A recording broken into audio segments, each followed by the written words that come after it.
Halo semuanya, jadi untuk pertama-tama, perkenalkan saya Ketua Akademi ID dengan NIM 1813031025 dari Prodi Pendidikan Kimia.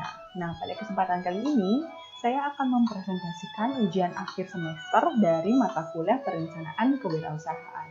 Untuk mempersingkat waktu, saya langsung saja.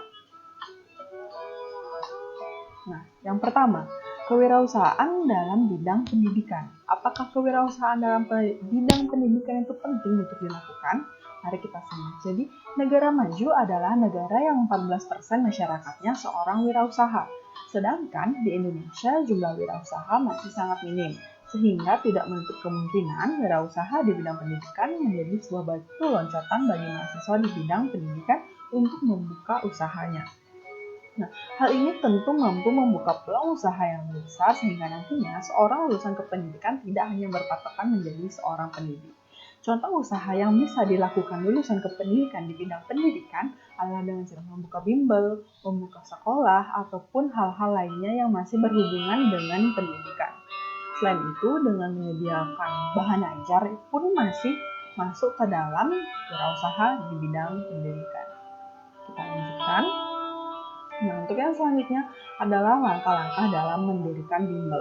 Jadi ada beberapa langkah dalam mendirikan bimbel. Untuk yang pertama, menentukan arah bimbingan belajar sesuai dengan target sasaran. Nah, hal ini penting dilakukan adalah agar kita mengetahui bagaimana arah bimbingan belajar yang akan kita buat. Kemana tujuannya, siapa sasarannya, dan bagaimana prosesnya yang akan dilakukan. Selanjutnya adalah memilih lokasi tempat bimbingan belajar akan dibuat. Lokasi ini sangat penting karena kita harus memperhatikan apakah lokasi ini strategis dengan banyaknya siswa-siswa yang ada atau tidak. Jika tidak, maka itu harus dipikirkan kembali. Selanjutnya tentu saja mempersiapkan modal usaha serta sumber daya yang tepat. Sumber daya yang tepat ini adalah baik sumber daya pengajarnya, pegawainya, maupun staf-staf yang lainnya. Selanjutnya ada menciptakan social branding terhadap bimbingan belajar yang dibuat. Social branding ini penting karena banyak masyarakat kita mengetahui bahwa banyak masyarakat yang menilai sesuatu itu dari social brandingnya. Melihat sesuatu dari social branding. Jadi social branding itu sekarang sangat penting untuk dibangun. Yang selanjutnya ada menonjolkan perbedaan antara bimbingan belajar yang kita buat dengan bimbingan belajar yang sudah ada. Bimbingan yang belajar apa kelebihan dan apa perbedaan dari bimbingan belajar yang kita buat itu tentunya akan menjadi nilai tambah ketika kita membuat satu bimbingan belajar. Melakukan analisis SWOT. Nah, analisis SWOT ini kita akan melakukan apa kelemahan dari dari bimbingan belajar yang sudah ada dan apa kelebihan bimbingan belajar kita, apa keunggulannya itu kita analisis. Pengelolaan administrasi dan keuangan yang baik tentu saja akan mendukung bimbingan belajar kita berkembang pesat secara terus-menerus. Kita lanjutkan. Nah, pengadaan bahan ajar. Jadi pemilihan bahan ajar itu tidak hanya secara sembarangan. Saat memilih bahan ajar, ada baiknya guru ataupun tutor itu menggunakan karakteristik tertentu untuk memilih bahan ajar yang digunakan. Hal ini itu untuk memastikan bahwa bahan ajar yang dipilih sudah sesuai dengan karakteristik atau belum. Dan pastinya bahan ajar yang digunakan harus sesuai dengan KI dan KD agar tujuan pembelajaran itu dapat tercapai. Nah, selanjutnya ada aspek penting dalam pengelolaan usaha bimbingan belajar. Aspek penting yang harus diperhatikan dalam pengelolaan bimbingan belajar ada 3, yaitu yang pertama ada perencanaan, ada pelaksanaan, dan ada evaluasi. Ketiga aspek ini saling berkaitan dan tentunya saling melengkapi agar tujuan pembelajaran itu dapat tercapai. Untuk yang pertama, tahap perencanaan. Tahap ini merupakan tahap pengusaha akan melakukan analisis, baik analisis seperti yang sudah saya jelaskan tadi, bimbingan belajar seperti apa yang akan kita buat, apa perbedaan bimbingan belajar kita dengan bimbingan belajar yang sudah ada, bagaimana kita akan melaksanakan bimbingan belajar itu, siapa target kita dalam kita membuka bimbingan belajar ini. Maka kita akan menganalisis apa-apa saja yang diperlukan dalam membuat bimbingan belajar. Yang kedua ada tahap pelaksanaan. Nah, di tahap pelaksanaan ini dilakukan proses pelaksanaan dari analisis yang sudah kita buat.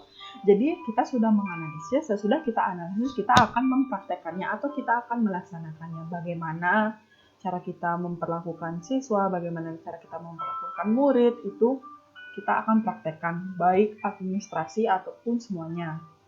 Nah, untuk tahap yang terakhir, itu ada tahap evaluasi. Jadi, pada tahap ini, dilakukan evaluasi pada semua aspek bimbingan belajar, baik kepada siswa, baik kepada guru, ataupun kepada staf, dan semuanya. Sehingga kita tahu apakah siswa tersebut sudah puas dengan bimbingan belajar yang kita buat, apakah cara mengajarnya cocok dengan siswa, apakah siswa paham dengan materi apa yang diberikan oleh gurunya, dan bagaimana administrasinya. Itu harus kita evaluasi agar bimbingan belajar yang kita buat itu semakin baik ke depannya. Nah, guru efektif dalam bimbingan belajar. Apa itu guru efektif? Jadi guru efektif adalah seorang guru yang dapat membantu siswa meningkatkan semangat belajar dan dapat memotivasi siswa dalam belajar yang tumbuh sendiri dari dalam diri siswa. Nah, jadi peran guru efektif ini dapat memberikan rasa percaya diri terhadap siswa, memberikan pemahaman, memotivasi, dan meningkatkan minat belajar siswa. Tapi dengan catatan beliau memberikan motivasi, memberikan rasa percaya diri, dan meningkatkan minat belajar yang tumbuh dari dalam diri siswa. Itu bukan dari guru tersebut memberikan dorongan yang memaksa, tapi memberikan dorongan yang menumbuhkan rasa motivasi dari dalam diri siswa itu sendiri. Nah, kita lanjutkan ke pengadaan bahan ajar dan promosi bimbel. Pengadaan bahan ajar ini bisa dilakukan dengan mengembangkan bahan ajar itu sendiri atau disesuaikan dengan kurikulum yang berlaku. Jadi selain kita bisa membuat bahan ajar yang akan kita kembangkan sesuai dengan kurikulum, kita juga bisa bekerja sama dengan pencetak-pencetak maupun bekerja sama dengan guru-guru ataupun dengan orang-orang yang akan mengembangkan bimbingan belajar ataupun mengembangkan bahan ajar yang akan digunakan pada bimbingan belajar. Nah, bagaimana cara mempromosikan bimbel yang kita buat? Nah, banyak cara yang bisa kita lakukan untuk mempromosikan bimbingan belajar yang kita buat. Ada 3. Ada yang pertama, datang ke sekolah. Kita bisa datang ke sekolah, mensosialisasikan bimbingan belajar yang kita buat. Bimbingan belajar tentang apa, bagaimana cara kerjanya, semuanya kita promosikan di sekolah. Yang kedua, ada door to door atau dari masyarakat ke masyarakat, dari teman ke teman, dari mulut ke mulut. Itu bisa kita mulai dari diri kita sendiri. Kita memberitahukan kepada teman kita bahwa kita mempunyai bimbingan belajar, bagaimana prosesnya, apa-apa saja yang akan didapatkan siswa jika mengikuti bimbingan belajar, itu kita jelaskan.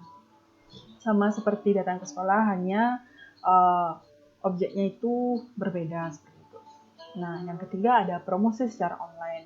Kita sudah mengetahui bahwa era sekarang, era globalisasi, semuanya bergantung pada sosial media, jadi kita tentunya juga harus memanfaatkan sosial media sebaik-baiknya.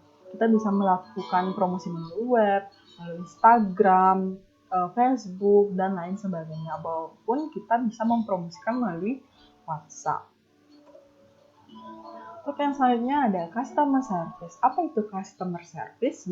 Customer service ini merupakan suatu bagian dari organisasi yang berada di front office dan berfungsi sebagai sumber informasi dan perantara bagi produsen dan konsumen yang ingin mendapatkan jasa-jasa pelayanan maupun produk-produk.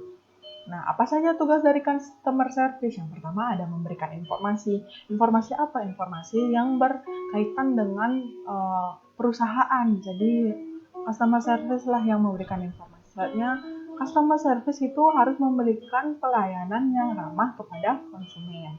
Selanjutnya, memberikan memberikan penjelasan. Karena kita mengetahui konsumen yang akan datang itu memiliki karakteristik dan latar belakang yang berbeda-beda, sehingga customer service ini harus mampu memberikan penjelasan yang singkat namun dapat dimengerti oleh konsumen. Selanjutnya, menjawab pertanyaan seputaran dengan perusahaan.